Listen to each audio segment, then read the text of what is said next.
Le hall d'entrée est quasiment désert et les allées pratiquement vides.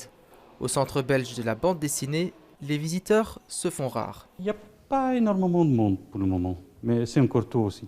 Il y a moins de monde, donc ouais, ça c'est clair. Bah bon, c'est les slots de réservation, quoi. Mais un musée vide permet aussi de prendre son temps pour découvrir les différentes œuvres. Vous pouvez vraiment vous concentrer sur une œuvre artistique.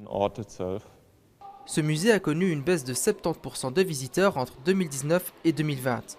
Conséquence, un tiers du personnel a été licencié. Pour la directrice, c'était la seule solution pour survivre à la crise.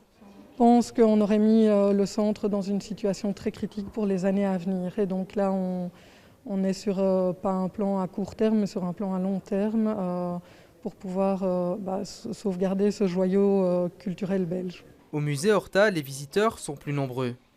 La capacité de 50 personnes est atteinte. L'établissement bénéficie d'un bouche à oreille positif. À l'intérieur, les vigiles veillent. Le public doit emprunter un itinéraire spécifique pour respecter les règles sanitaires. À gauche et puis partez par là et vous avez encore un escalier qui monte. La capacité actuelle du musée satisfait son directeur, qui compte pérenniser le système de réservation en ligne. Nous pensons d'ailleurs que même après le Covid, nous allons garder par exemple cette règle de réservation en ligne qui nous permettra du coup d'avoir une présence des visiteurs moins envahissante ou moins destructrice pour la maison Horta. En maintenant le système de réservation, le musée Horta souhaite baisser le nombre de visiteurs.